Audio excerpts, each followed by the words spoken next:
Great. Hi, everyone. Welcome. We'll give it a minute for members of the public to filter in here, but thanks for joining us today.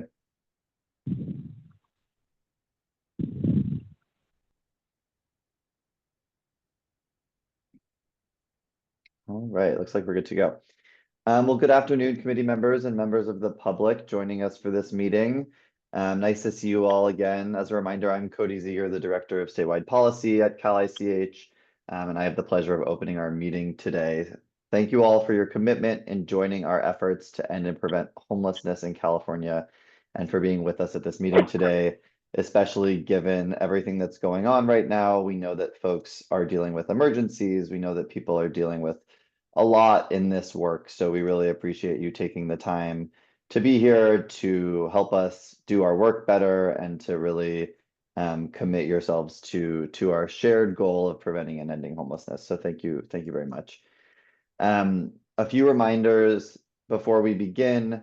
This is a 2-hour meeting, and we'll do our best to stick to this time frame. However, there's always a possibility of ending a little bit earlier, going over that timing slightly. Prior to this meeting, committee members were provided with a briefing packet, which is available to the public on our website. And we'll try to leave some time for committee members to ask general questions toward the end of the meeting. But if we do run out of time, please feel free to reach out to us, Cal ICH staff, with any questions after the meeting. I have 2 notes to share before we start. First, for the sake of time, we're adjusting the agenda slightly so that items 4 and 5 listed on the agenda will be switched. Therefore, we'll have our discussion on housing first before our discussion on advisory committee membership and roles. Second, as of the beginning of this year, due to time constraints and availability for our upcoming meetings, 5 of our advisory committee members have decided to step down based on their availability. We thank them very much for their commitment to this work and encourage them to stay engaged in the work of the committee going forward. At this time, Cal ICH doesn't plan to fill those vacant positions, but we will discuss sort of future plans for the advisory committee membership and roles and whatnot during today's meeting, as you see on the agenda. So for purposes of Bagley-Keene, the advisory committee body during this meeting consists of 25 members. So moving on to the next slide with the agenda. So first we'll have our call to order and our tribal land acknowledgement, and we'll call roll. Then we will vote on our consent calendar, which consists of 2 meeting summaries, which we'll talk about. This occurred because we had an issue with quorum during our vote in the last meeting, so we're re-voting on the meeting summary from August. Then we'll hear from Megan, our executive officer, for updates from her. Then we will have a Cal ICH staff member discuss our work in Housing First, and some of the monitoring work and guidance that Cal ICH is putting together for our state and local partners. Then we'll discuss the advisory committee membership and role going forward. As you all know, the charter outlines timeframes for membership, and so we're coming up on the first of those timeframes. So just want to mention that and sort of start talking about that process, what that's going to look like. Then we'll have general public comment and we'll adjourn the meeting. So at the end of today's meeting, for members of the public, there will be an opportunity for general public comment. We allow for a maximum of 2 minutes for each comment, and we welcome all public comments and feedback. However, due to the structure of this public meeting we're in, we may not be able to respond to them. For this reason, if you have any specific questions that you would like answered, we ask you to please email us. Our information is at the end of this PowerPoint presentation, and we can put it in the chat as well. So with that, the advisory committee to the California Interagency Council on Homelessness is called to order on February 5th, 2025 at 1:07.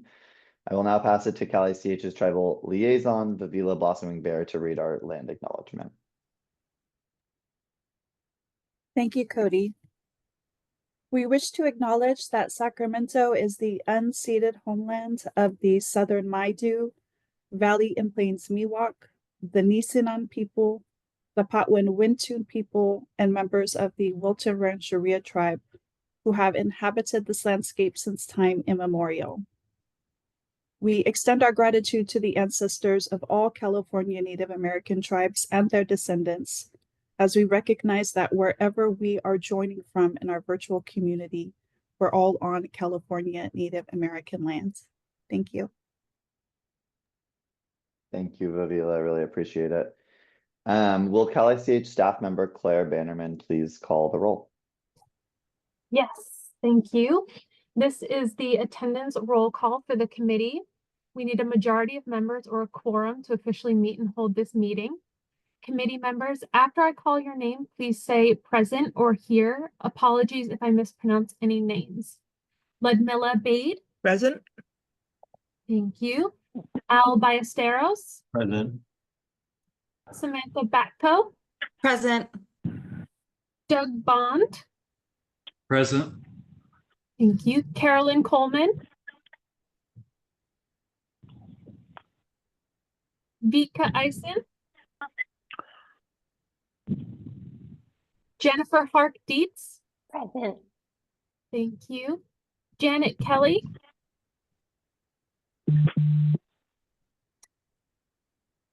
Present. There we go. Thank you. Jody Ketcheside. Present. Thank you. Philip Mangano. Present. Thank you. Chris Martin.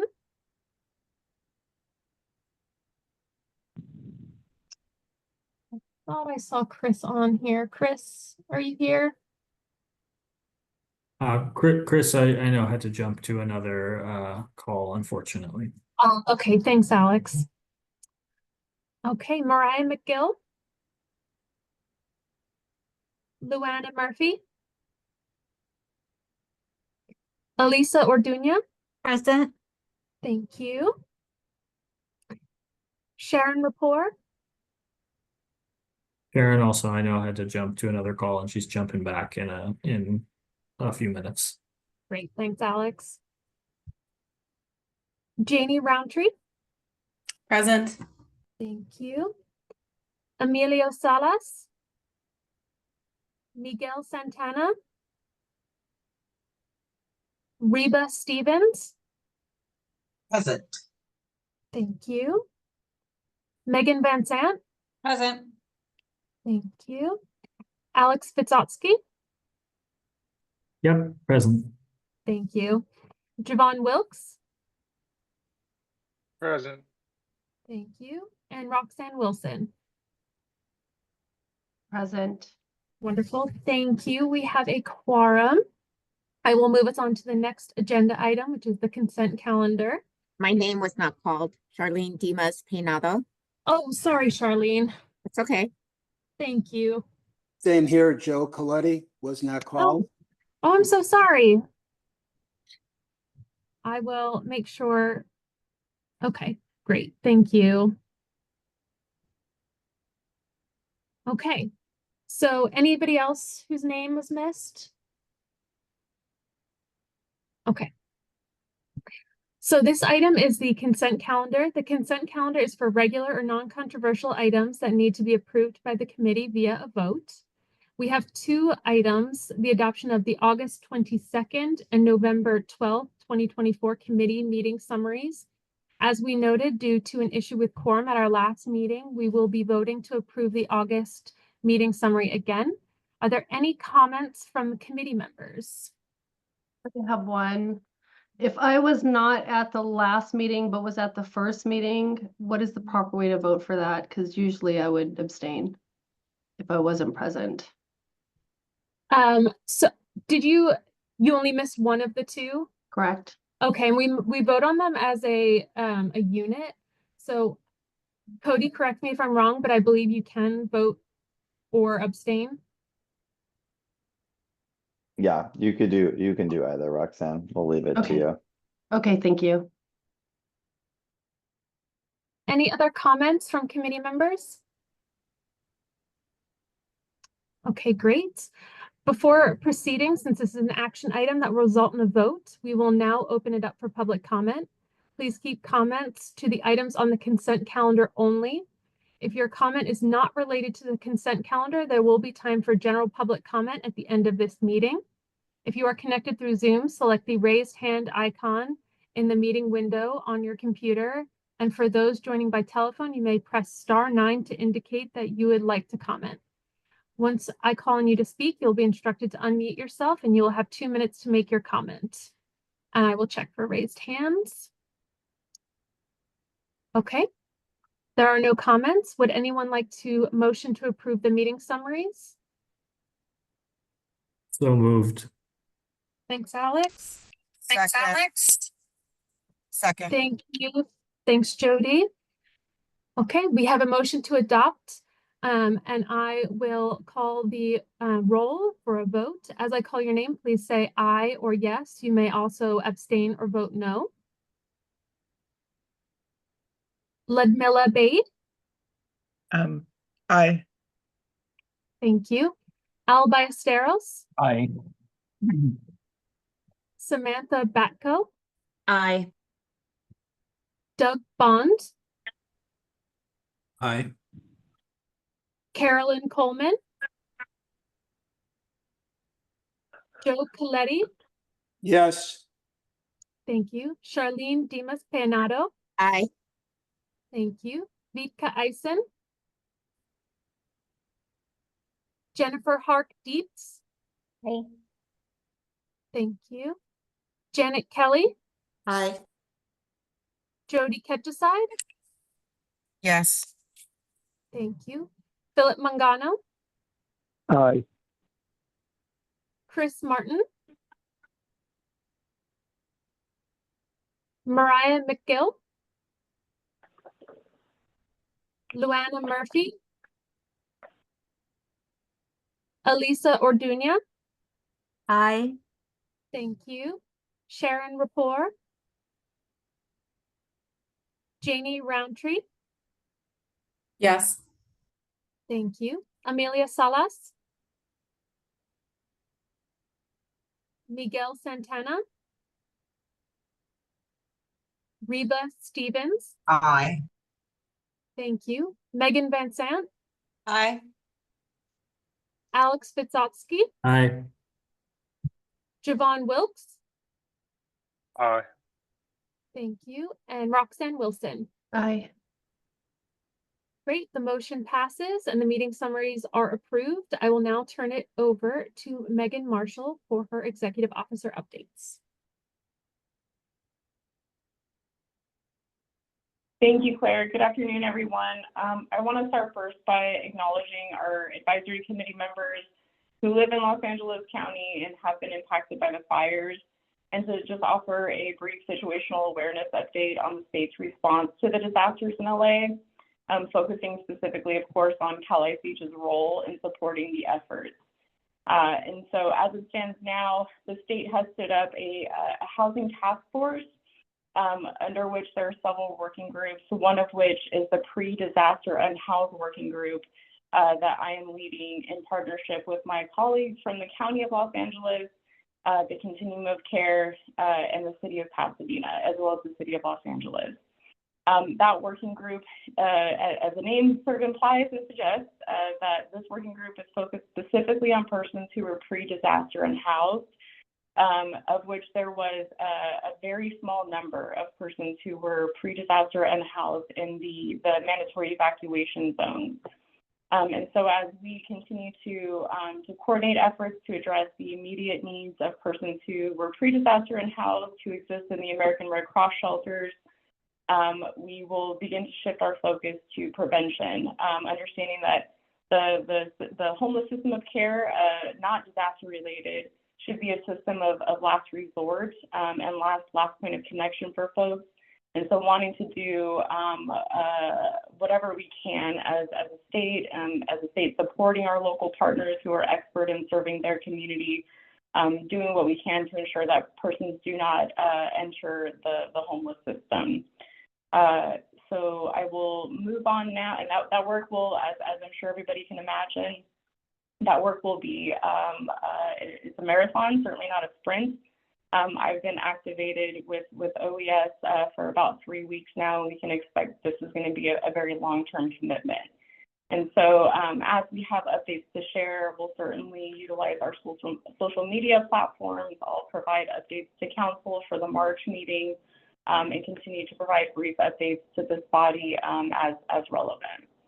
So I'll move now to the Jan 10th budget item. I'm sure folks on this call and certainly on this body are aware that included in the governor's Jan 10th budget as it relates to housing and homelessness was an item that concerns the bifurcation of the business consumer services and housing agency, the agency under which CalICH exists. That bifurcation would create two new agencies, state agencies. One would be the Consumer Services Protection Agency. The second would be the Housing and Homelessness Agency. And so really big news, but unfortunately not a lot that can be shared. This recommendation from the governor's office must go through the Little Hoover Commission. So we will have much more that we can share moving into the spring of 2025. And lastly, Cody sort of alluded to this at the top of the meeting, but I know many of us are thinking about changes at the federal level and what they might mean for our collective work.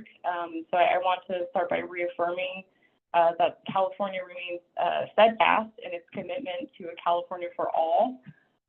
No matter what the shifts may be at the federal level, our mission remains the same, and our collective efforts are obviously more important now than ever. So apologies if that seems like a rushed update. I do have to jump off in a few minutes to reconvene a call with the predecessor and house working group, but I think I do have a few minutes, 5 minutes it looks like, before the next agenda item if there are any questions. From the advisory committee, I should say. Reba? Good afternoon, and thank you for the update.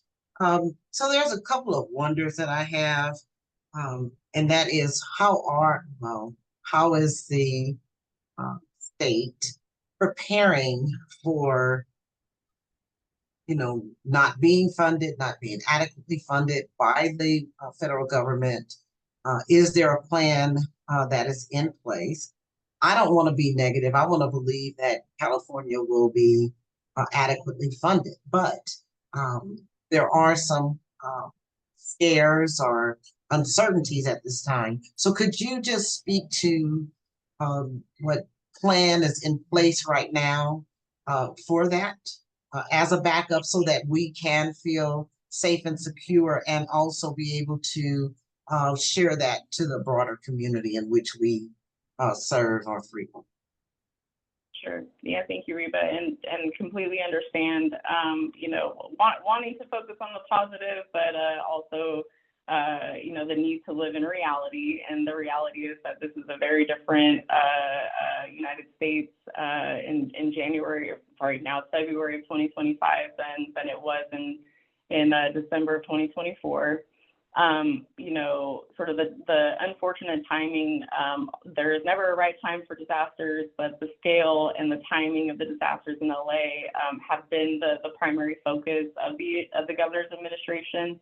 That is not to say that work is not happening at department levels, with directors and their staff to develop contingency plans for areas of impact where federal funding, is under potential threat. All of that work continues, but the way that I've been characterizing it for CalICH staff as I've been providing these updates is that, we are in a world in which we have to prepare for the absolute worst. And in our case, the absolute worst would be California receives no federal funding. And so we're working very closely with our colleagues across our council member departments to develop those contingency plans. But as you can imagine, it's a significant amount of work.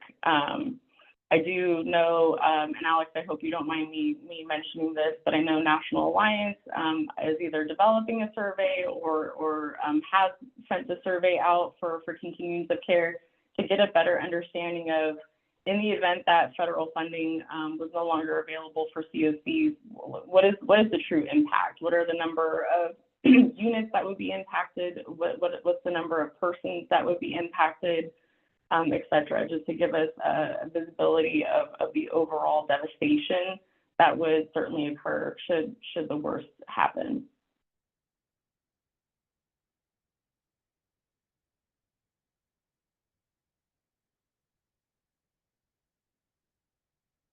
Any other questions?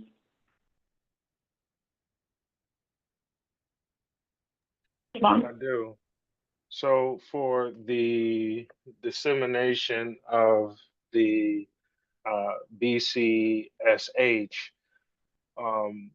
will there be a reconstruction, or what will happen to the current committees from the council to the advisory? Yeah, so a lot of work that needs to happen, a lot of which I cannot discuss. There is no intended or planned consequence to the structure of the council, and certainly not of the advisory committee. Both bodies exist in statute, and there's no recommendation for statute to change as it concerns the council or the advisory committee.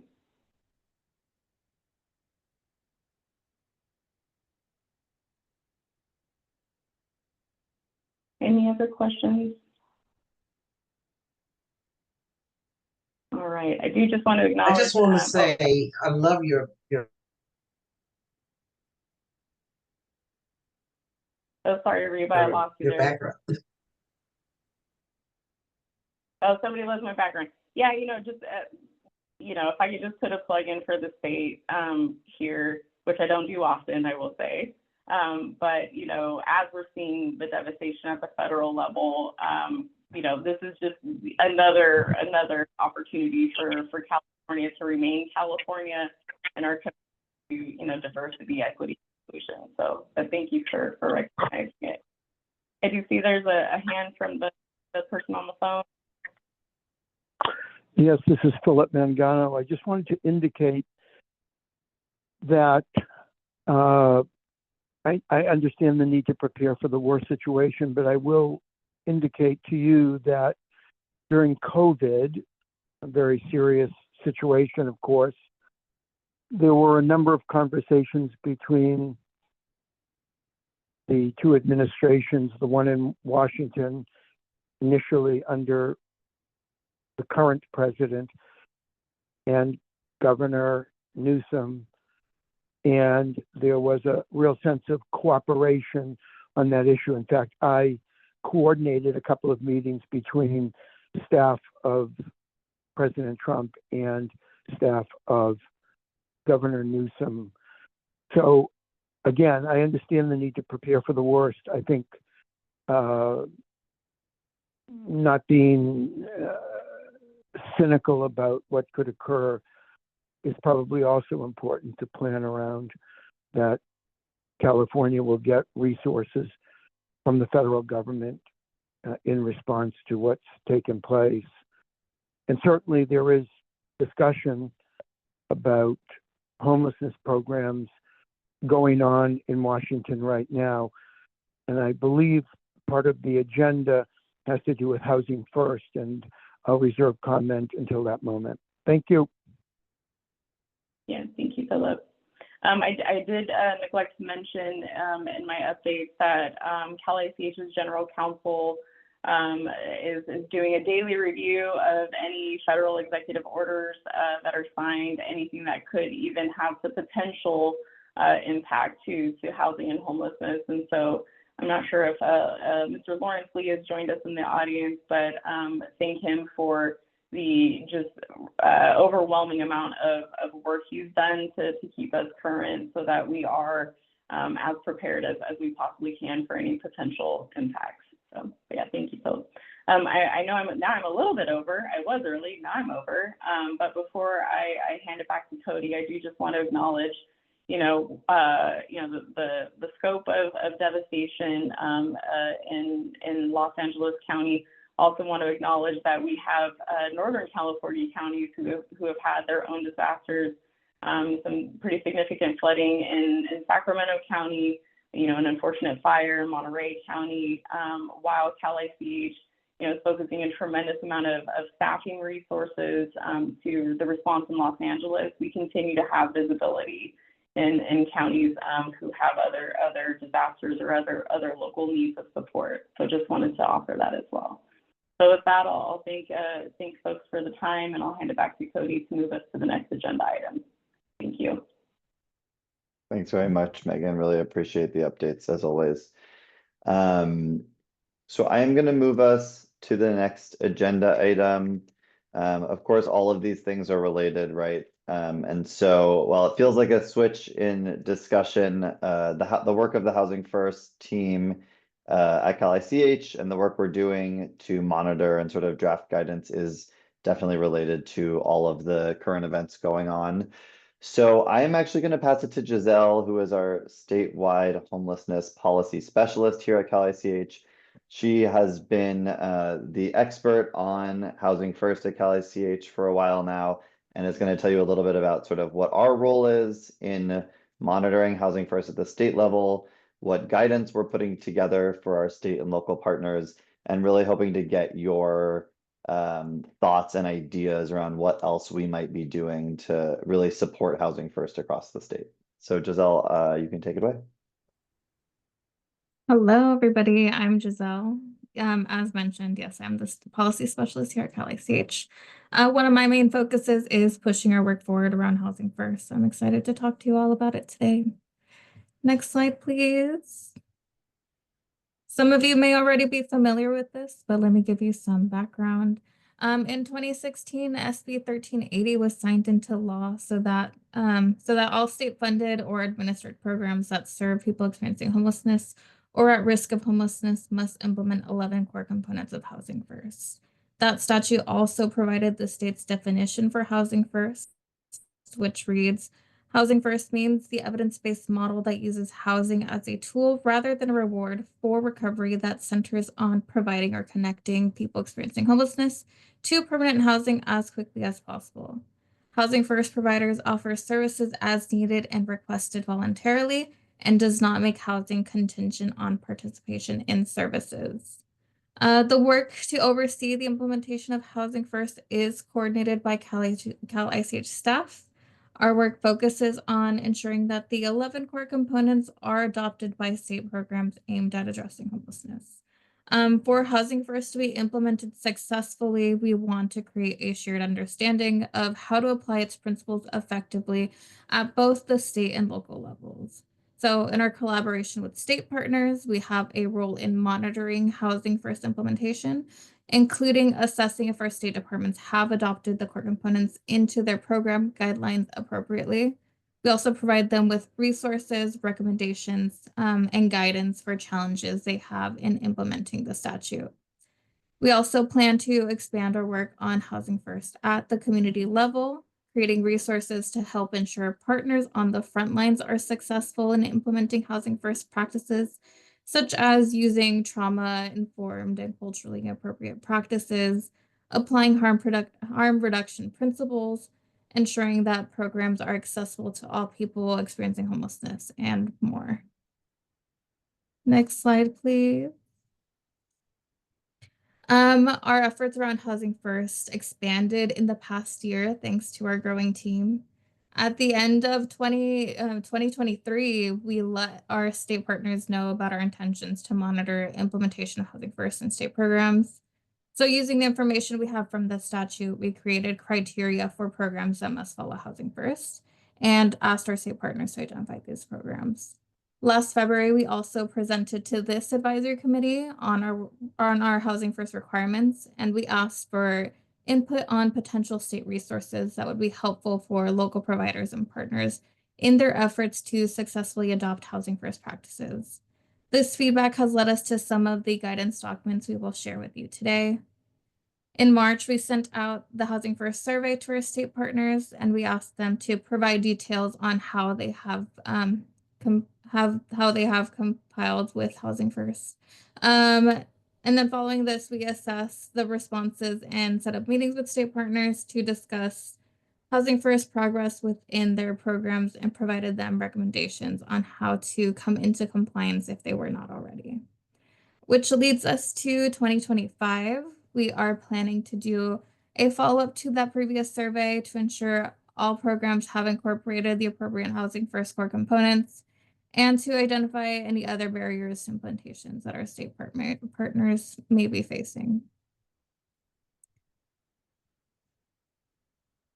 The purpose of Housing First monitoring is to first and foremost ensure state-funded and administered programs have aligned their policies with the state law. It also is to create a shared understanding of Housing First and how it applies to different programs and grantees. Not all programs function the same way, so it is important to navigate how Housing First can work with existing policies of programs, such as recovery housing programs that may have specific policies. We use Housing First survey to assess how each program has been adopting the Housing First core components and other related requirements that are applicable to them. Currently, we have identified 35 programs across 8 state departments who have programs that must follow Housing First. The survey also collected information on how our state partners work with their local grantees and partners to ensure proper implementation, and also what challenges they face in that work. What this program is not doing is monitoring the implementation of Housing First core components among state grantees. Eventually, we want to get to a place where we could focus our resources on helping local partners successfully implement it, but this requires our successful alignment at the state level.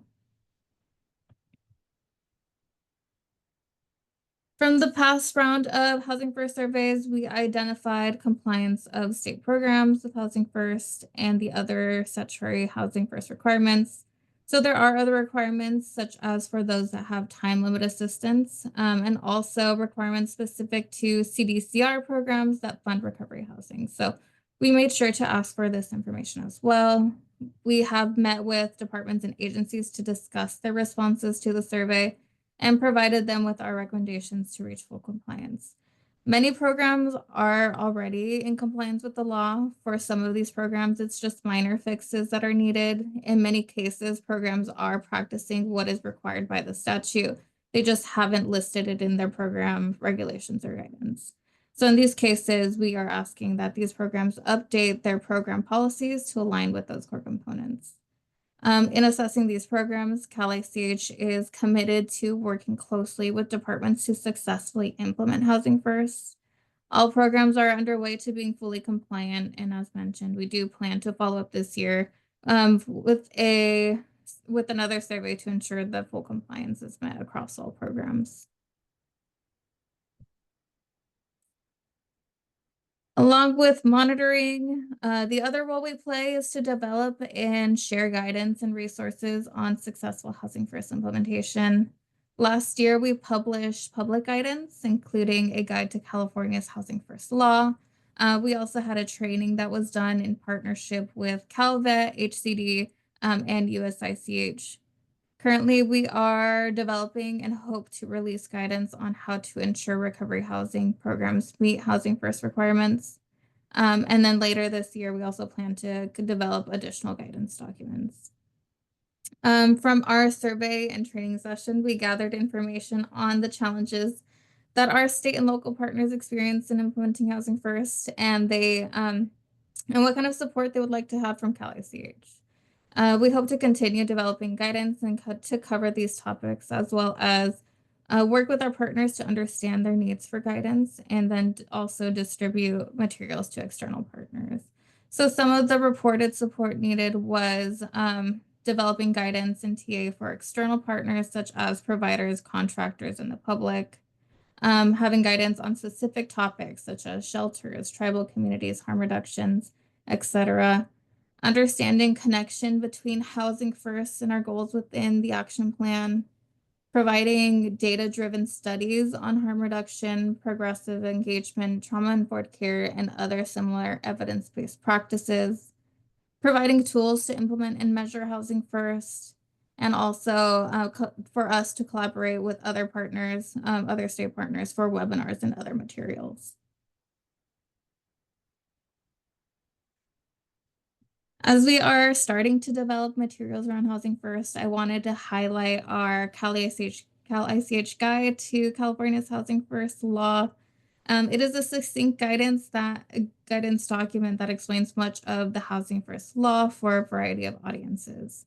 This document was published in October of last year, and it will be updated periodically as we get more questions on the law and how it needs to be implemented in specific settings or situations. This document answers frequently asked questions about the Housing First state law, including defining housing first and providing background on its importance, explaining the core components and how they can be implemented, including the requirements to have voluntary participation services, having below barrier access to programs, and using harm reduction principles. This document also provides some expectations for applying Housing First in different settings such as recovery housing and emergency shelters, which we will expand on in separate guidance documents. And most recently, we've been working on guidance on how to ensure recovery housing programs comply with the Housing First law. A draft of this guidance was shared with the advisory committee, and is available online with our meeting materials. It'll also be the topic of our discussion for this agenda item. This guidance came about as there have been more questions on how to do recovery housing program that align with the Housing First model, because many of these settings include a sobriety requirement for participants. In response to those questions, we have developed this guidance for state and local partners who fund recovery housing or who are interested in funding these projects. This guidance outlines the nuances of recovery housing and how Housing First applies. So the recovery housing guidance clarifies that state funds can be used to support recovery housing settings so long as they are implemented with the Housing First core components. One of the most important one of these being that participants are able to choose how to address the recovery. They must voluntarily enter recovery housing settings or choose to be sober. It cannot be a requirement that's placed on them unwillingly. Importantly, if the participant decides that recovery housing settings don't work for them, a provider should work with the community to find other options that better fit the participant's needs. The guidance also explains additional requirements for CDCR programs that fund recovery housing. So these programs are exempt from a few core components. For example, sobriety can be a requirement for those who are on parole or probation. They also have a few additional requirements for administering and monitoring the program, such as tracking participant outcomes. And we are working with CDCR to implement these requirements. The guidance also provides a few best practices for implementing recovery housing programs within the Housing First model, such as working with the community to ensure there is a wide range of different housing settings available for participants, using recovery-centered approaches, and having appropriate screening and selection practices. All right, now I'll turn it all over to this group. I have a few questions for you all to kind of to frame this conversation. So first, how have your organizations or partners been able to successfully implement Housing First in recovery housing settings? So it'd be great to hear if you have any strategies or practices that work well in your communities. If you have had a chance to review the draft guidance, is there anything that should be included or further expanded within this recovery housing guidance? And lastly, what other guidance is needed from CalICH to successfully implement Housing First? Great, and Giselle, I can jump in and help call on folks as I see them, if that's helpful for you. Thank you. Great, I see Alex, you have a hand up?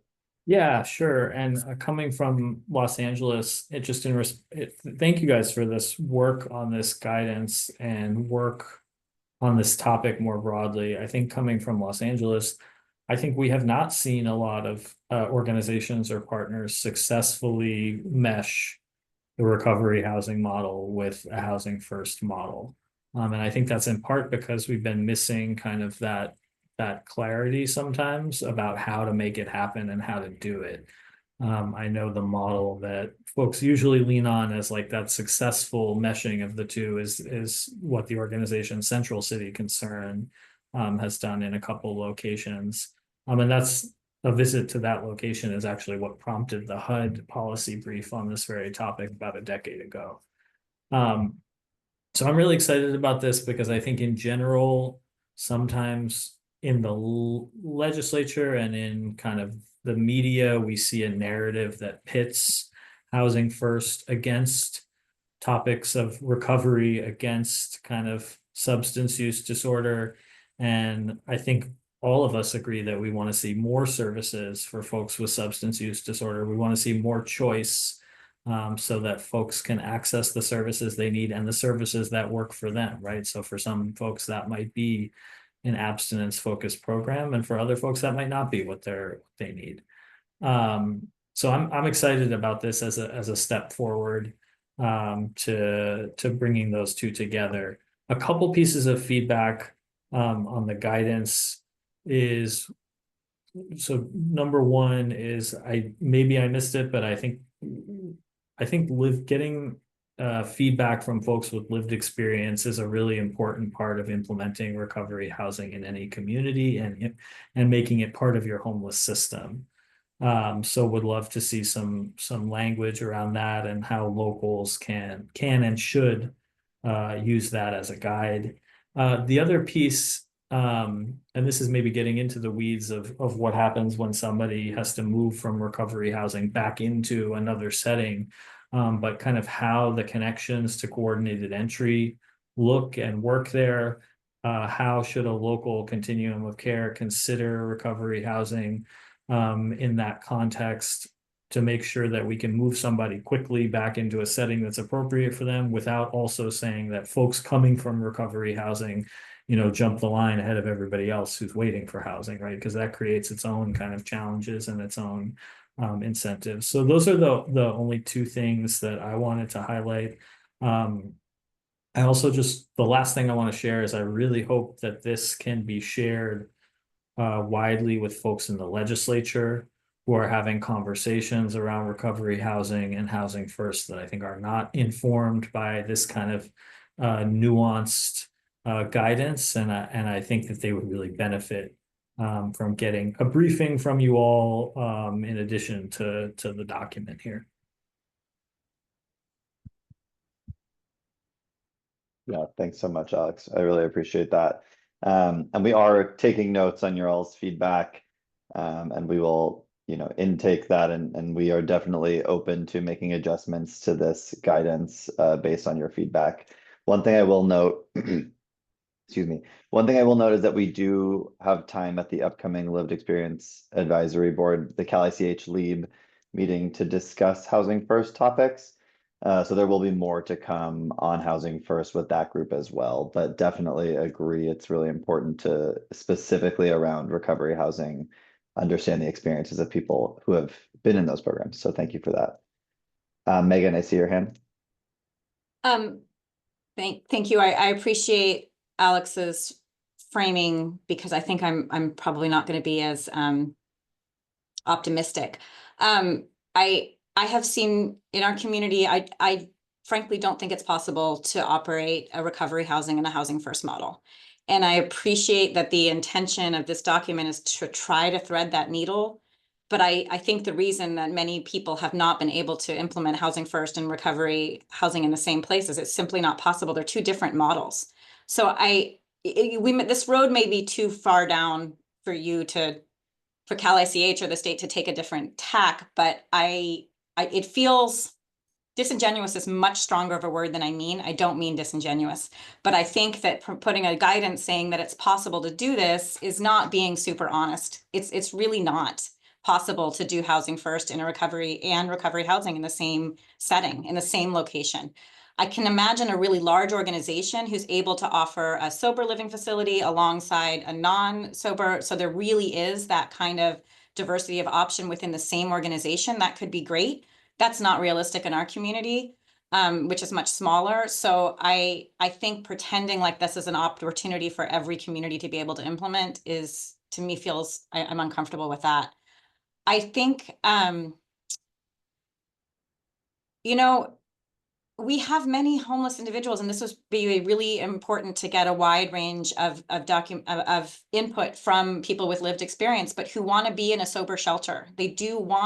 They want actually to not be in a low barrier shelter. They avoid our shelters because the shelters we have do an excellent job with a low barrier shelter. And there are people who are struggling with sobriety and struggling in recovery and will not go. So they're choosing to be unsheltered rather than go to a shelter that has lower, has the appropriate housing first, low barrier community. And I would much rather see the state go along the lines of 10% of our HAP funding can be used for recovery-based housing, and we understand that will not have all of the elements of housing first. You can't leave it totally open. I understand why we have done that. I understand why housing first is really critical, but it's not practical to try to put forward that it's possible to do both models in the same place. It's just not practical for almost all of the providers that I know. And I think it's a real shame. I'm really worried about some of our very important recovery housing models that are serving children. We don't have a lot of opportunities for children to be sheltered in our community.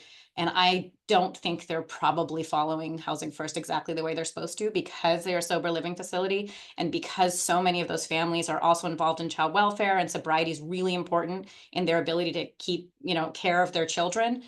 And it's a little dicey. And I wish that we could be more open about the realities of the need for diverse kinds of housing, including recovery housing. Yeah, thank you, Megan. And I saw there was a few other hands up, but just before other folks jump in, I will say, so I really appreciate that, Megan. And this is, the point of bringing this to you all is to get your honest feedback, right? And your thoughts and from your experiences. I think one way that we've been thinking about this is or maybe something to clarify, is we sort of have been looking at this at a system level, maybe more than at like an individual program level, which might be like a miss in this memo, or might not be clear. I think a lot of what we try to talk about is like participant choice, right? So that maybe one program might be sober living and require sobriety, and another program, but like when that stops working, like there are like cross-program connections to other types of housing. Now, that might not help for like the individual program implementation level, but that is just sort of the way we have framed our thinking about it, but definitely understand that in communities that are smaller and may not have those same level of resources, that might not be as feasible. But it's not only that, it's that if large swaths of funding must be housing first, if all state housing programs have to be housing first, it's not just that those recovery-based models, we may not have the capacity to offer a full range all the time for all participations, but they're choked out of important funding sources. They're choked out of HAP. They're choked out of a lot of the behavioral health, transition funding, which is kind of crazy because it's behavioral health focused. So they just have so far fewer options for sustainable funding. Oh yeah, that's very helpful. Thank you, Megan.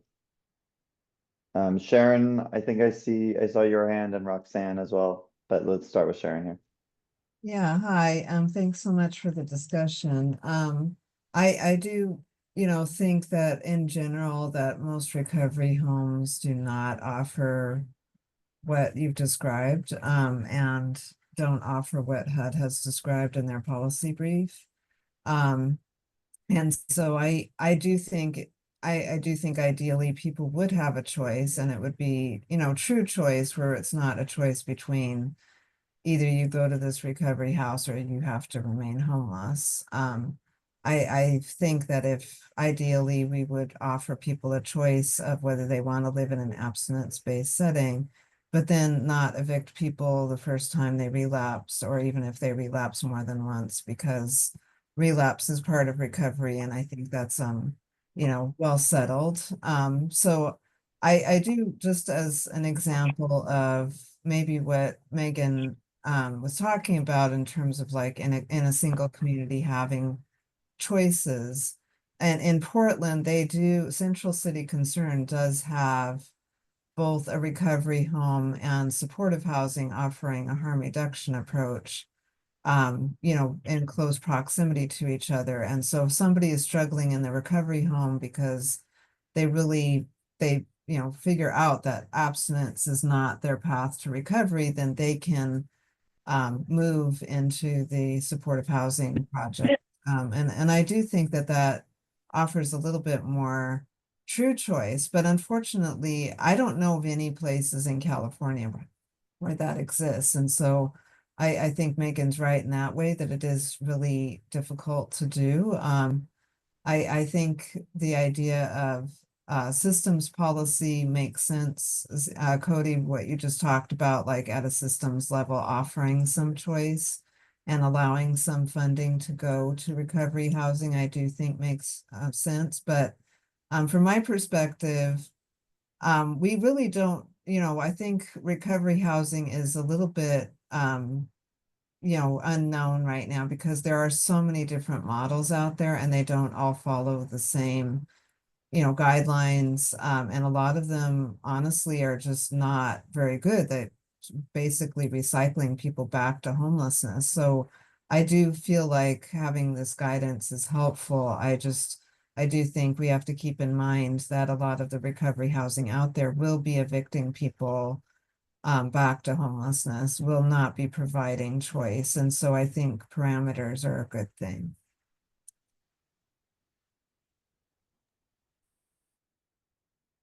Thanks, Sharon. Roxanne, I see your hand. So, honestly, I've been trying to wrap my brain around the memo because I had to read it several times, or the guidance several times, for me to say, oh, they're talking on a macro level.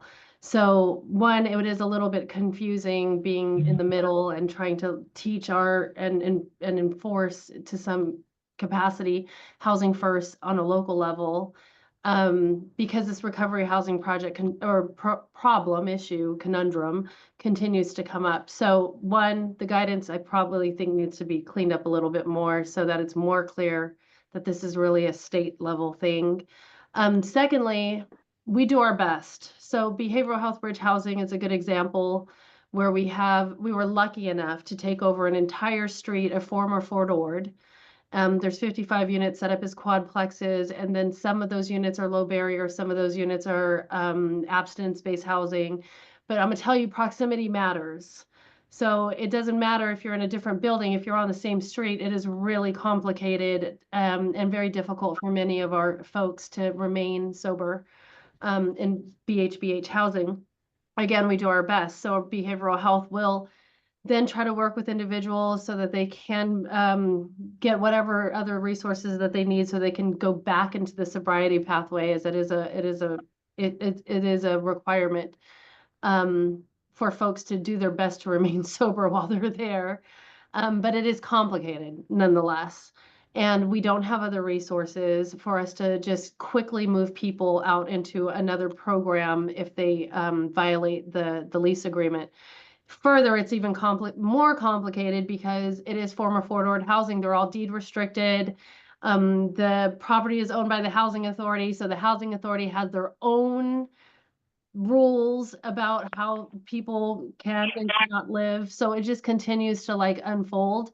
I do appreciate that you guys are working hard on this and is coming up with something to help us navigate this very complex situation. But if I do have a vote, I would say recovery housing would be I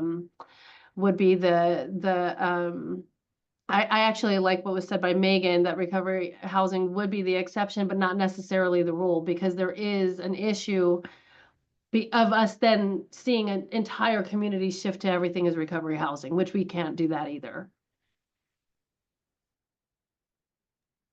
Yeah, thank you, Roxanne. I appreciate that. And if folks have, are seeing this memo and have specific feedback in addition to what you're sharing here, please feel free to share it with us as well, right? Just in case you are looking at it and see something down the line. But Reba, I see your hand up, I think. Yeah. So I want to thank everyone who has spoken. Megan, you're on fire, and I'm loving it. Really can identify. So there's a few things, and I took some notes, and I also want to say that I printed out all of the documents and was still confused. So I'll start here. I did not, and I still do not, where lived experience is a part of this current process. And I'm not talking about, I want to be clear about lived experience. So lived experience is broad and roomy. And I think that what generally happens is that we select folks with lived experience because they've experienced the common thread, which is being unhoused or they're experiencing being houselessness. But it's really important when we're talking about recovery housing or substance use that we are very intentional about people who actually have that experience, hands down. So it has to fit. The other is, so the second question, is there anything that should be included? Well, of course, lived experience and focus group to really discuss and talk about substance use and what that's like or that experience is like. Proposition 1, come on now, state of California, it's all across California. We're talking about mental health and housing and SUD, and where's Proposition 1? You know, so where are we talking to that population of people to ensure that we are tying this all together? Why do I need a probation officer to experience structure? You know, why do I have to have the probation officer that changes the game for how I'm going to be served or when the rules change? Some of us don't have probation and we still desire structure. Before I had probation, I needed structure. I was desiring structure, but I did not articulate. But it took a probation officer from hell to get there. More housing. So they want to talk about percentages. Oh, we have to have this percentage for housing first. No, we need to be looking at what the needs are in the communities in which we reside and determine by that as to what and how much housing we need to serve a population of people. And oh, let me remind you that right here in Los Angeles County, the mortality rates for 2023 were 2,508 people died in that particular year, and 40% of an overdose. Do I need to pause for just a minute so you can collect yourself? The other is choices. You know, what are real choices and who is, look, I've been sober for 26 years now, but I would still tell you today that I'm a dope fiend. I would tell you today that when I get down, I get all the way down. And so when we're talking about choices, who's choosing? Who's choosing and who am I in the day that I'm in that's making these choices when we're talking about choices? Either we're going to be in the business of saving lives, and I'm so grateful for the time in which I was struggling because there really wasn't about this housing person choices. It was really about, you know, saving my life. And I think we're losing sight of that because this is where people like me begin to question whether or not this is a business of, you know, to keep this door, revolving door happening, or are we dedicated and committed to saving lives?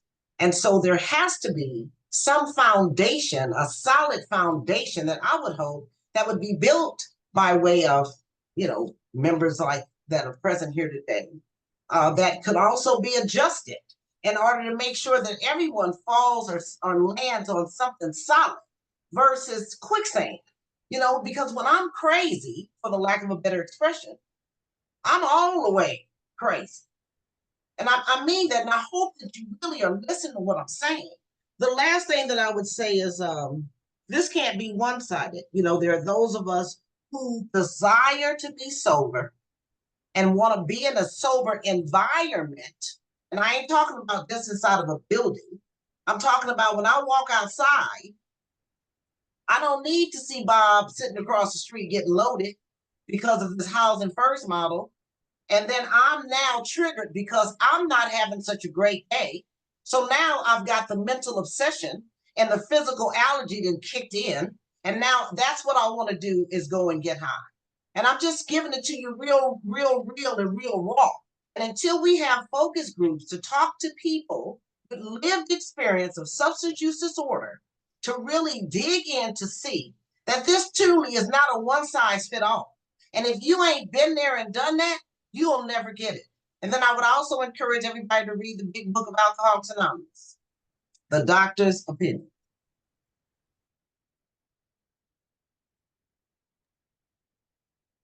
Well, thank you, Reba. I appreciate it. You always give it to us real, as you said, and I always appreciate that. So thank you for your time and your thoughtfulness, and sharing your own experience, right, with us, because I know that that's something that is very important for us to have in this room.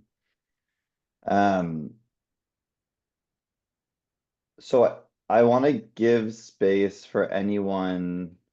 I know there's been a lot that's been said. I know we are taking your feedback. We're gonna, internalize this. We're gonna keep working on this document. Has anything come up for anyone during this conversation that you have not gotten to share yet with us?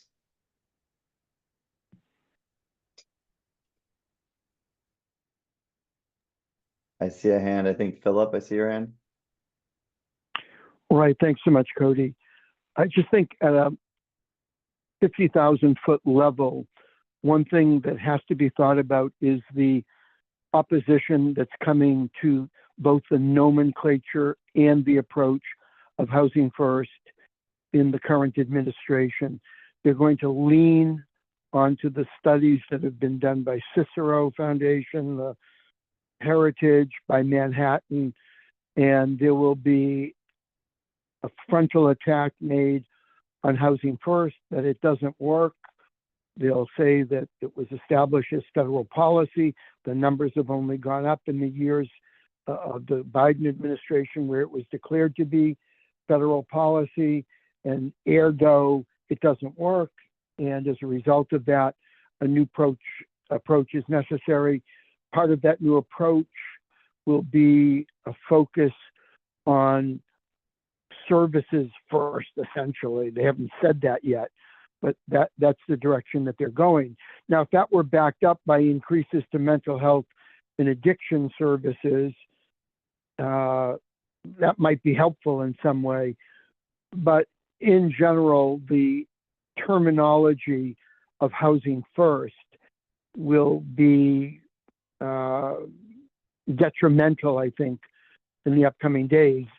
The vernacular, you can do the same thing as that with different vernacular, but I do want to sound a warning here in terms of what's rolling out in California.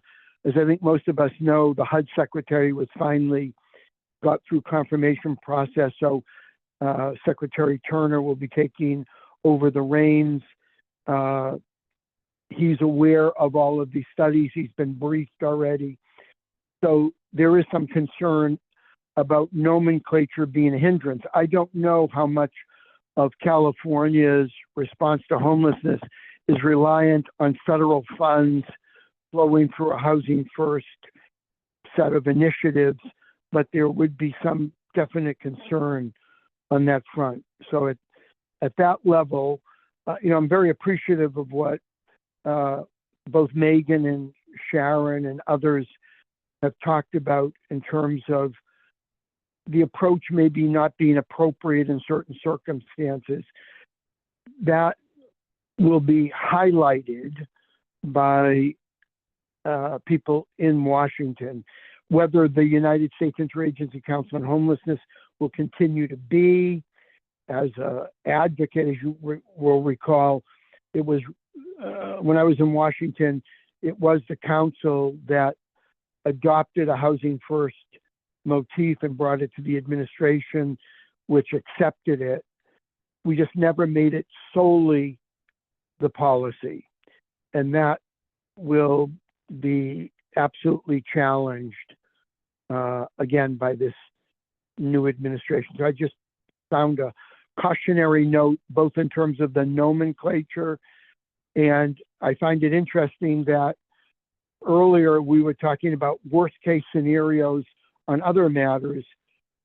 I think some thinking should be done in terms of worst case scenario, in terms of obliteration of Housing First as the primary policy of the federal government with regard to homelessness. Yeah, thank you. Thank you, Philip. And just to that point, right, Cal ICH is prepared and is, continuing to be sort of the state's entity that monitors compliance with Housing First statute, right? The state still has its Housing First statute. We will continue to help uphold that, but definitely we are preparing internally for what it might look like with a federal administration that might be more antagonistic to the ideas of Housing First. So thank you for that. That's something that's on our radar. And then Alex, I see your hand. Yeah, I think Philip raises a lot of really, really good context, and I did just want to add, the primary concern of what will happen as the federal government moves away from Housing First is not that they'll totally defund California, right? But that they'll change the COC program NOFO in a way that significantly disadvantages California and results in less funding. So we don't necessarily know when that would happen, but I think worthwhile context is that between all the 44 COCs across California, it's somewhere in the ballpark of $670 to $680 million that came in through the last COC NOFO. So that's significantly dwarfed by what we've seen in terms of state investment in the last several years. And, I'm not saying we can write off that money, right? That's clearly super important money, but I just think it's an important piece of context to understand as we think about, the state mooring itself to Housing First, which of course, I think, all the research shows is the gold standard when it comes to getting folks into housing and retaining housing. So just adding a couple little contextual tidbits onto Philip's important warning. Great, thank you, Alex. I appreciate that. And then I see we're going to take one last hand from Ludmilla before we sort of wrap this item up and move to our next agenda item. Hi, can you hear me okay, or should I close off my video? So I really want to thank everybody for this. Is like a really I like the whole tone and approach of this document, this proposal for the recovery housing. I really like that this is being addressed so mindfully. That really feels appropriate to me. But my understanding is actually broadened by everybody has spoken already on this topic. I do want to say that I really feel that there needs also to be a place in the resolving homelessness funding streams or whatever, and place for people to act who aren't directly in line for housing, who are way down the list or who are not next in line to get a housing situation, that they could access the recovery centered approaches, like starting on page 5. And this is like, because there are so many people who for some reason can't get into housing immediately, and that includes people who are like in RVs or other things like that. This is one of the key huge gaps that I encountered. I don't personally have a substance use issue, so I really appreciate those who have spoken, much more experience on this in that department. But I do want to say I could not find a caseworker or a social worker to work with on a stable basis to help resolve the gaps that were in my life. I had to kind of piecemeal it together, on my own. Being able to connect with those recovery things parallel to the system where one is getting housing, and respecting Housing First and respecting recovery-based housing, but not excluding those who aren't like the next ones in line for housing for whatever reason, either their own statements or system problems, is going to be really, really essential, because otherwise you've got everybody left like not only out in the cold, but in the dark as to how to connect with community. And again, like a relatively small amount of funding, just there needs to be space for those for those of us who don't fit in the pipeline, as it were. Thank you. Yeah, thank you, Ludmilla. It's really important that we're talking about services, not just once someone is in housing, but also while they are in the housing search, in the process of looking for housing. And on that path. So I really appreciate that. So this has been really helpful for us. There's a lot of information to take in and a lot to think about. I think our goal with this memo was to sort of be clear about how we interpret sort of the implementation of recovery housing programs within the state's Housing First, commitment. And so I think what we will do is sort of look at the feedback we've gotten here today. We will try to make some adjustments. We may follow up with some of the folks that made comments, if that's okay, just to make sure we're clear sort of about the details and making sure we're reflecting sort of the feedback that we've heard. But if anyone has other feedback or things that they'd like to talk about related to this topic, we are always open to that. So please feel free to reach out. We are, this is one set of guidance. There will be other guidance that we put together on different issues that have been requested of us by our state and local partners. We're hoping to, work with more local communities to understand, barriers to successful Housing First implementation in their communities. I think we heard some of those here today as well.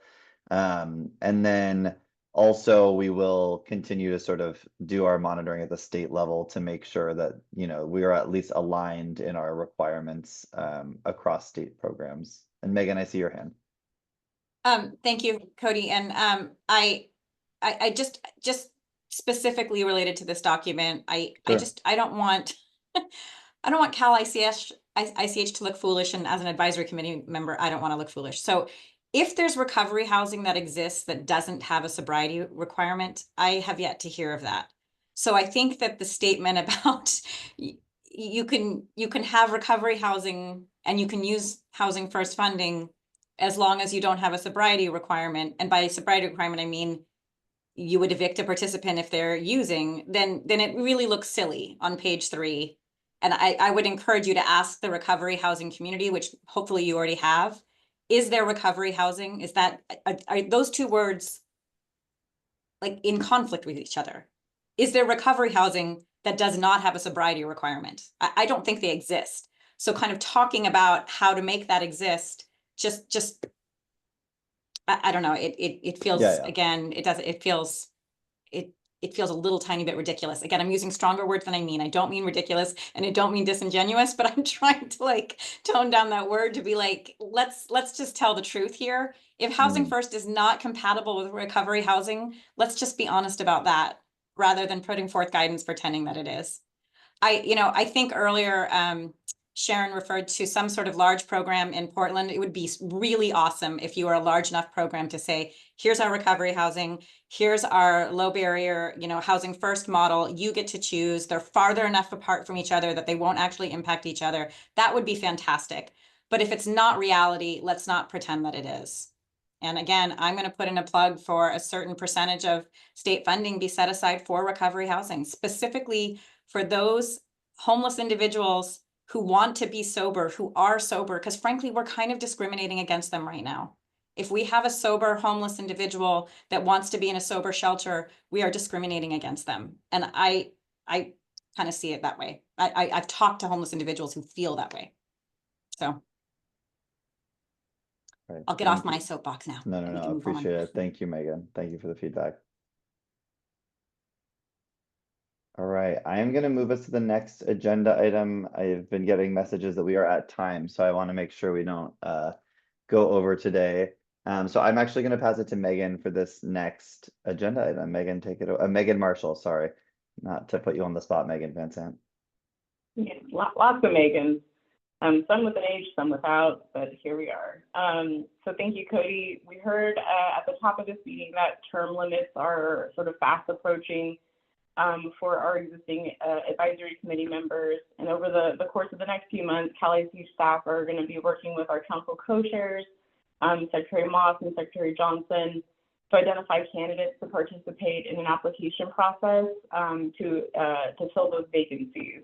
I'd like to spend the next few slides providing an overview of our advisory committee requirements, which are set forward in statute. Also some additional expertise that we're recommending to our co-chairs, and then we'll end with a discussion to solicit feedback from our current advisory committee members. Thank you for advancing the slide. All right, so statute requires our co-chairs to appoint members that reflect racial and gender diversity, and specifically include a survivor of gender-based violence who has formerly experienced homelessness, representatives of local agencies or organizations that participate in HUD's continuous care program, partners with expertise and solutions to homelessness and best practices from other states, representatives of committees on African Americans, youth, and survivors of gender-based violence. You see the word "and" bolded there because we believe that those are 3 distinct groups, and so does not make up one representative, but we should have representatives from each of those 3 committees of expertise. Also must include a current or formerly homeless person who lives in California, a current or formerly homeless youth who lives in California, and finally, a current or formerly homeless person with a developmental disability. So some of you have been on this advisory committee long enough to remember before there was an advisory committee and when these specific populations of expertise were established in statute.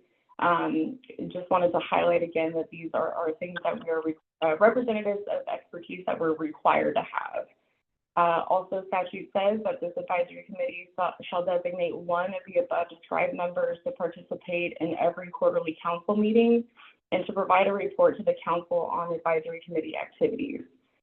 We do have a number of folks who are on this advisory committee who regularly attend our council meetings, but we have not, LACH has not been as diligent to ensure that we have that report out from the advisory committee to council. And I also want to highlight here that we're currently not meeting our statutory obligations for 5 of the 9 required member inclusions. Now, Cody also mentioned that there were 5 council members, committee members rather, who have recused themselves from continued participation. Those are not the 5 required inclusions that we're missing. And so as we prepare for a mostly new advisory committee, we'll be recommending to our co-chairs that we offer an extension to existing members who have the expertise to fulfill one of these statutory obligations if possible, and to also have some continuity of expertise. Next slide, please. All right, so in addition to members with expertise required by statute, we have identified the following additional expertise that we are going to recommend to our co-chairs that we include in recruitment of new members. I just want to highlight before we go over these individual areas of expertise that we've arrived here at these recommendations by aligning with sort of the data findings and the goals. The data findings that we highlighted in the new statewide action plan to prevent and end homelessness, as well as the 5 goals that are outlined in the plan. But I also want to say that some of these are recommendations that came from our perceived gaps with essential partners. For example, I heard bits and pieces of the Housing First conversation specific to recovery housing.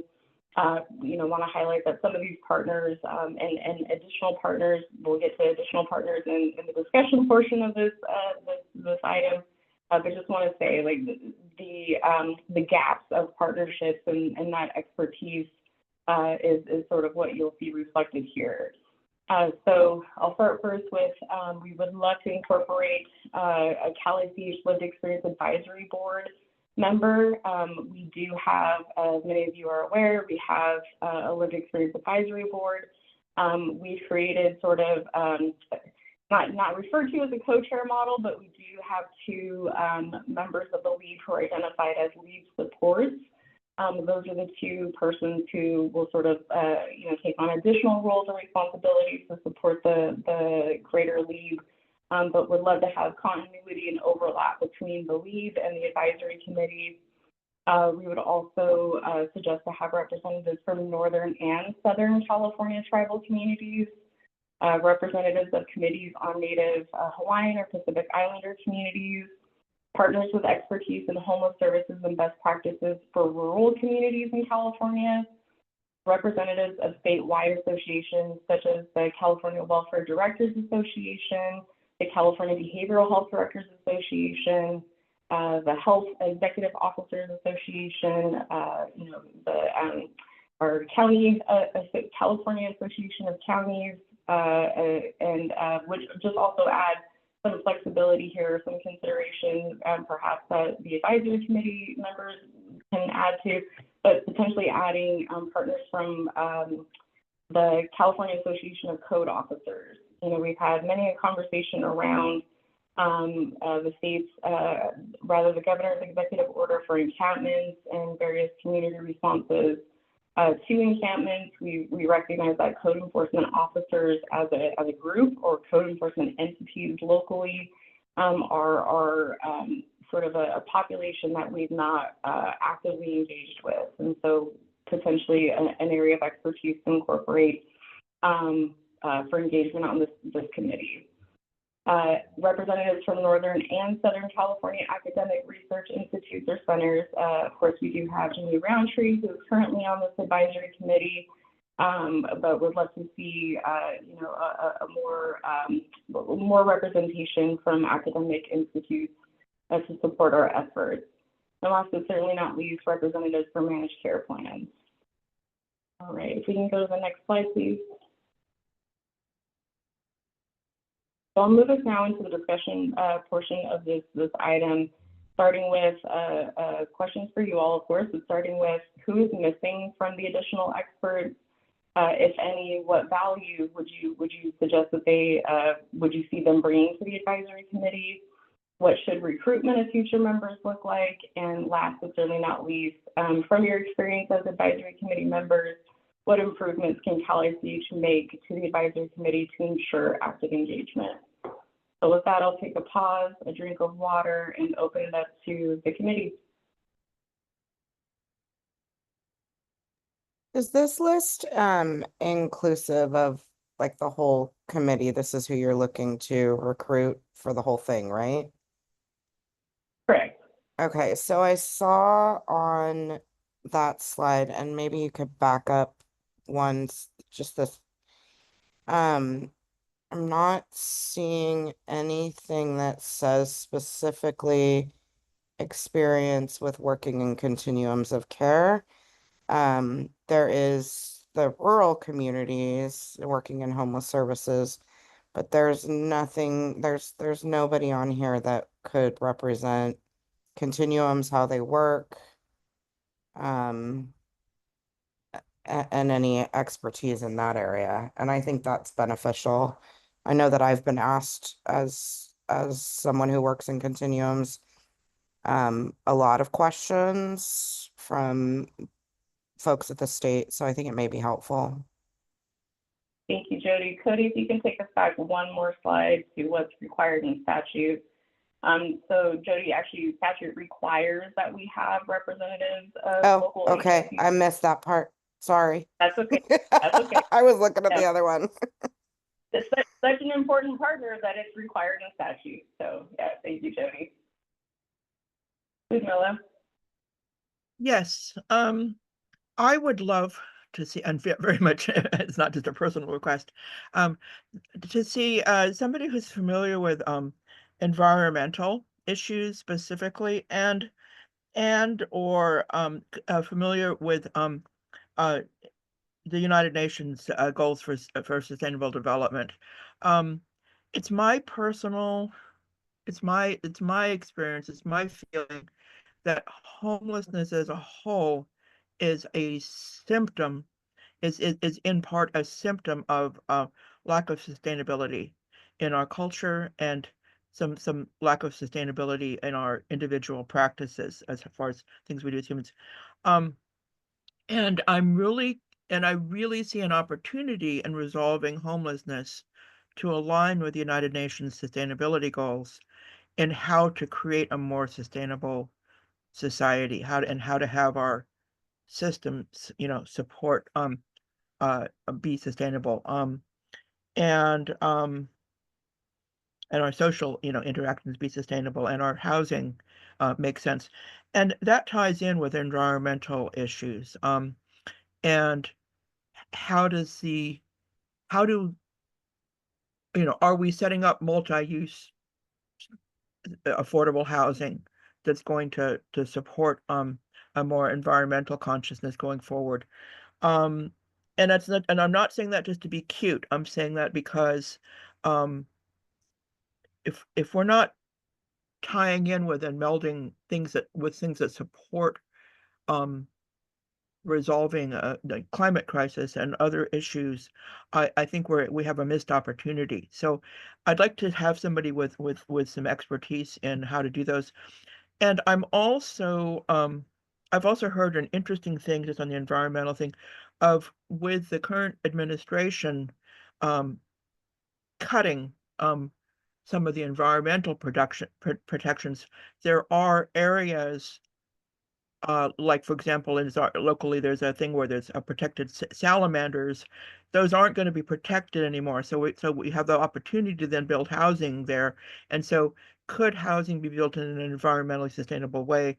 So looking at those environmental issues as far as where places for homeless people to be, what, housing, and affordable housing, other things, tying in with the environmental concerns is going to be very important going forward. Thank you.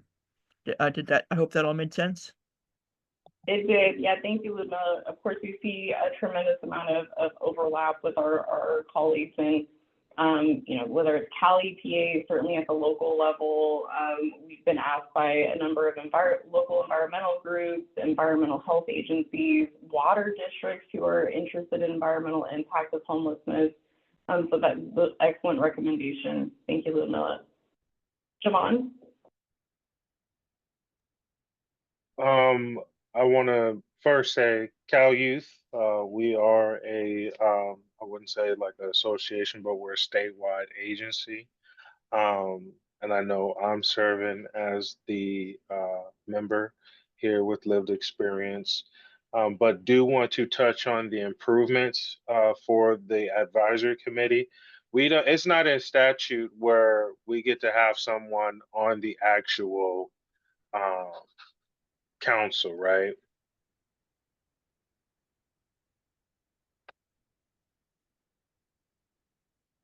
Can't hear you, Megan. Sorry, it was all brilliant, whatever I said, but no, it's not. We don't have that requirement, but statute does require us to designate a member of the advisory committee to do a report out of the advisory committee activities to the council. And that's something that.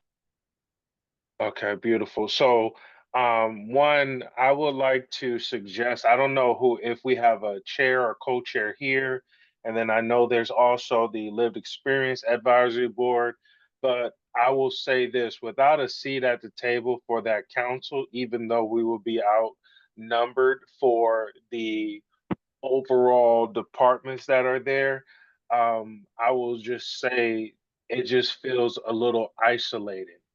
And that there's a silo, and just to do a simple report out to be heard, appreciate that opportunity.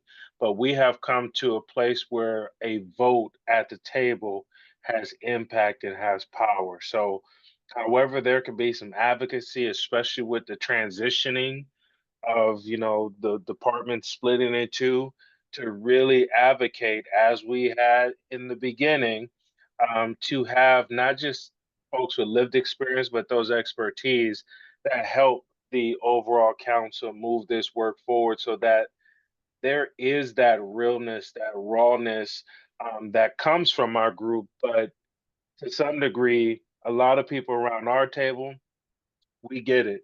And if we don't get it, we're able to catch on a lot quicker. And so just wanted to uplift that, because that is something that would really improve engagement, is if there's a real seat at the table and not just continuous conversation. Granted, conversation is great, talking about it, discussing it, like housing first, like recovery, all great.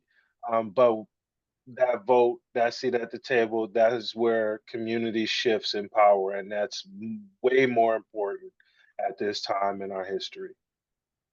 Yeah, I appreciate that, Javon. And, you know, something that Cody and I have absolutely discussed since my appointment into this office, but, you know, wanting to have that direct line and to continue, not just to encourage the council to utilize the advisory committee and to utilize the lead, but for Cal ICH to create those opportunities of engagement and utilization of the expertise that exists on the advisory committee. You know, like, you all are incredible professionals in your respective fields with a tremendous amount of expertise to lend to the greater council. And it is my commitment that Cal ICH ensure that we utilize that to the fullest extent possible moving forward. Conversations are great. I think we all enjoy communing with one another, but it's impacting real change that we're all here to do. So thank you, Javon. Lisa?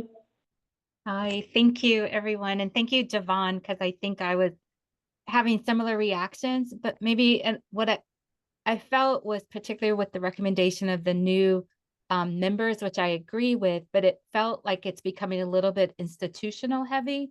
And what I worry about is how to protect this as a space if you're an individual advocate, if you're someone with lived experience, if you know, you're not coming necessarily from that institutional position and the power that brings. And so just, I guess, as a safeguard of making sure that voices that are invited to the table are welcomed, and particularly when I think about racial equity and kind of creating an intentional racial equity, I don't know, goal or agenda or something like that. I could see that easily getting lost the more kind of institutions that you bring to the table. And I just don't want this committee to lose that sight, particularly as we're bringing on different racial communities, because you don't want anyone to feel tokenism or that their voice isn't being heard and that we're not going to see changes in those disparity numbers through this effort.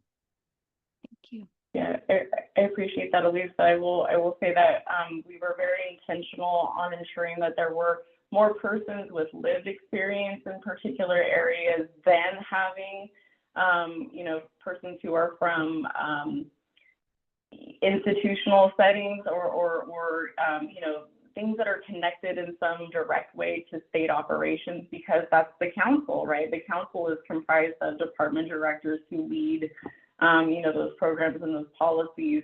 So we were very intentional to ensure that the number of recommended seats were mostly representative of people with lived experience. But thank you for looking at it. Alex? Thanks, Megan. And your words of me being one of the more participatory members as a kind euphemism is ringing in my ears as I continue to raise my hand. Ditto Elisa's remarks. I think those are right on. I think the one thing I would want to add in response to the last question of what improvements can be made is a lot of the power, I think, in any group lies in who is actually setting the agenda for the group, right?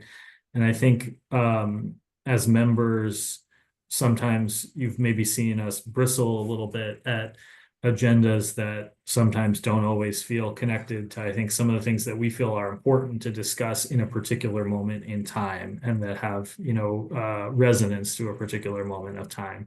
So the thing I would recommend for more active engagement and more empowerment, I think, of the members is a more clearly defined role for helping set the agendas for the meetings to ensure that we can weigh in on what we think the state needs to hear and not always what the state, you know, wants to. And I'm not saying you guys are doing this, but could be doing this should you choose to, you know, put us in a box on a particular issue at a particular time.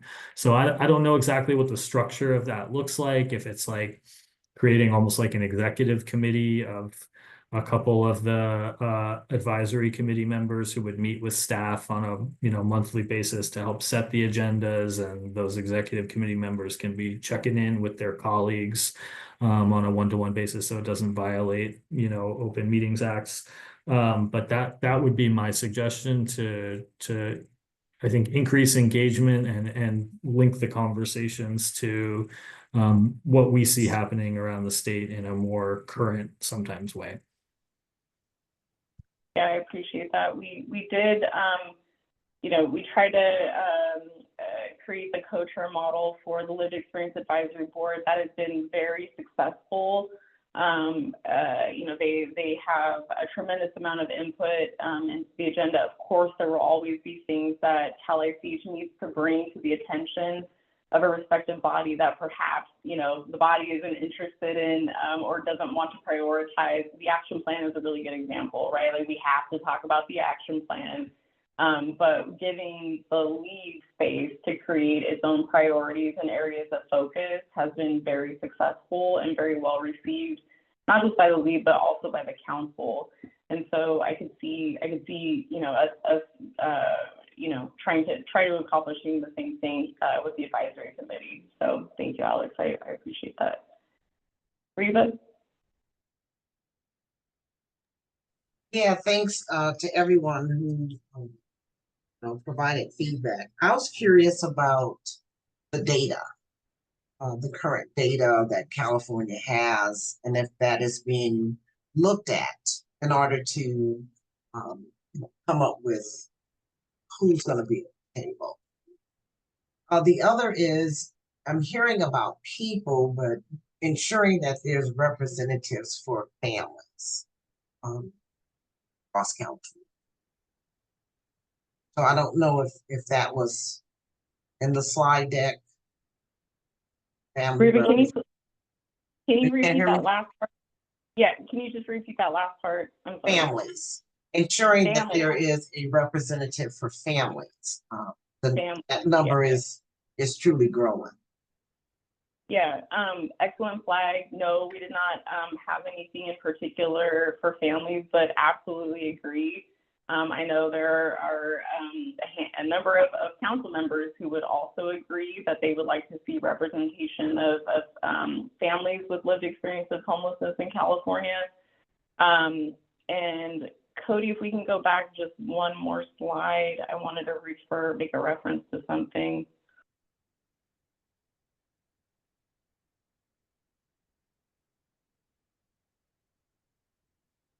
It came and went. I'm sorry, Reba. My mind is in 10,000 places today, but absolutely receive. Well, I have one other thing I'd like to say, and that is ensuring that when we are looking at particular populations to serve, that we are very thoughtful about where they're coming from.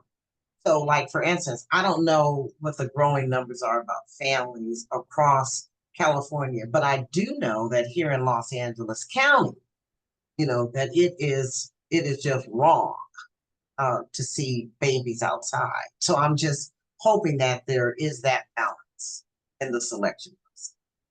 Yes, thank you. You brought me back to the point. So data, you asked, like, are we, what data are we using to inform our recommendations of advisory committee? And I'll point to recommendations 2 and 3 on this current slide. So, we know that statute requires representation on the advisory committee for African American communities. It did not state in statute a similar requirement for tribal communities or for Native Hawaiian Pacific Islander communities. The reason why these two are being suggested is because the data shows us that in addition to the overrepresentation of African Americans and unsheltered homelessness, they're closely followed by Native Hawaiian Pacific Islanders, closely followed by members of tribal communities. And so the data pointed us in the direction that, we see this overrepresentation. We should have representation on this advisory committee for those populations. But I agree wholeheartedly again with your recommendation to include families. I will say, yes, LA is sometimes a land of its own, right? I would love to see representation in Northern, maybe even Central and Southern California. One thing I did want to flag that I should have said a little bit earlier is that, you know, this current advisory committee is, you know, was at some point at its height was 32 members. That's an incredibly large body to, you know, try to accomplish, you know, the work at hand. Our council, in contrast, is now made up of 22 members. And so wanting to try to focus our efforts, to your point, Reba, where the data is showing us that we're seeing these disparities and where we need to really lean in and engage with certain populations, but also trying to keep the advisory committee to a number of what we would see as like a manageable number of meaningful engagement. But yes, just wanted to thank you for the flag for the families, though I know folks are taking notes on that.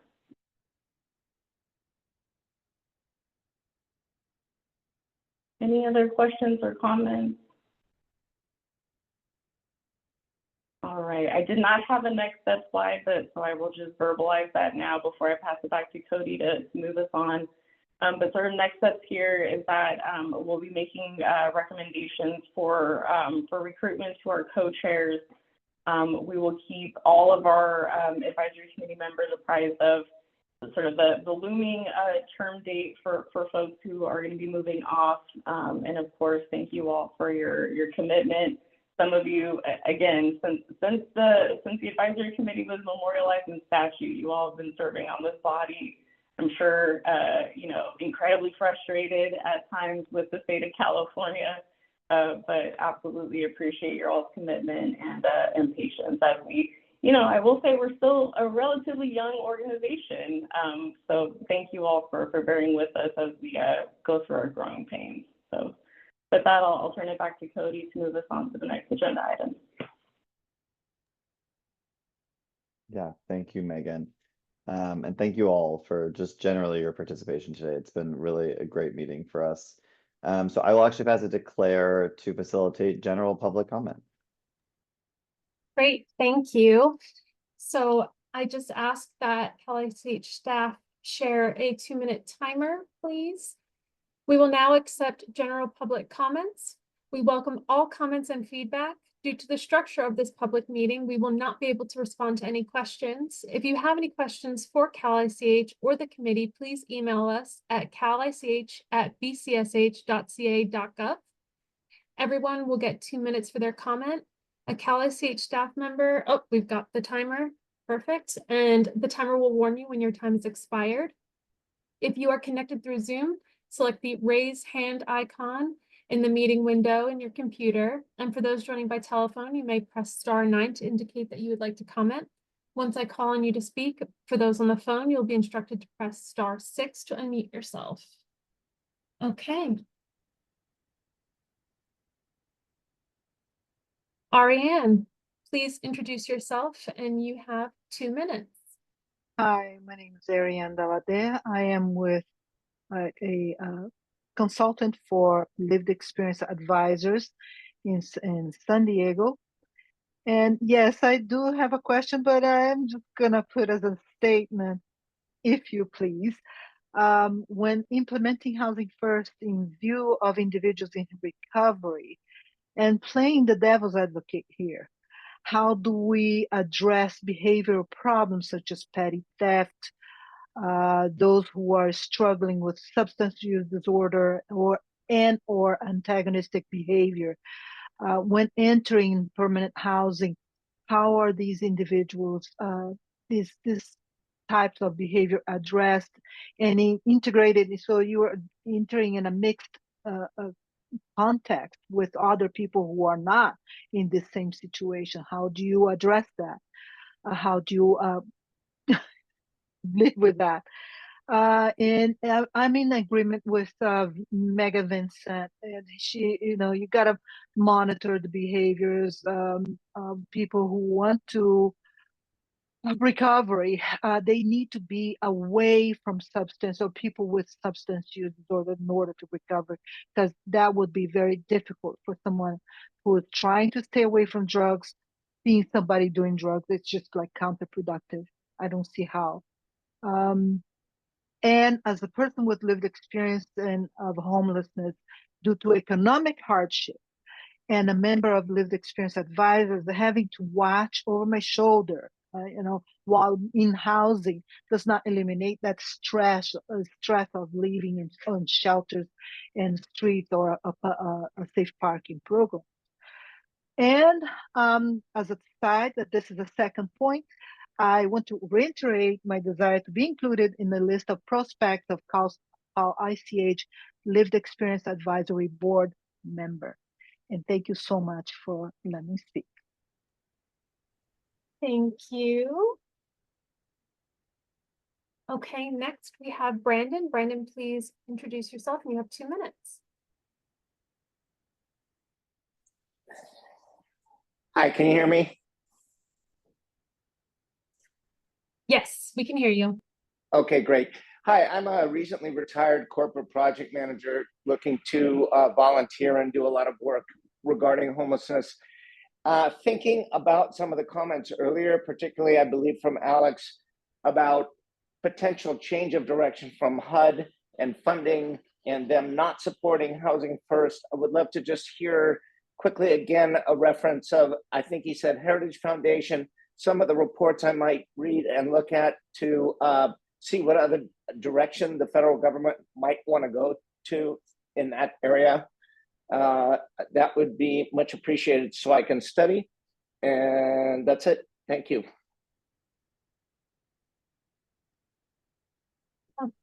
Thanks. All right, next we have Ayako. Please introduce yourself and you have 2 minutes. Yes, hello. Ayako Utsumi, representing the California Department of Aging.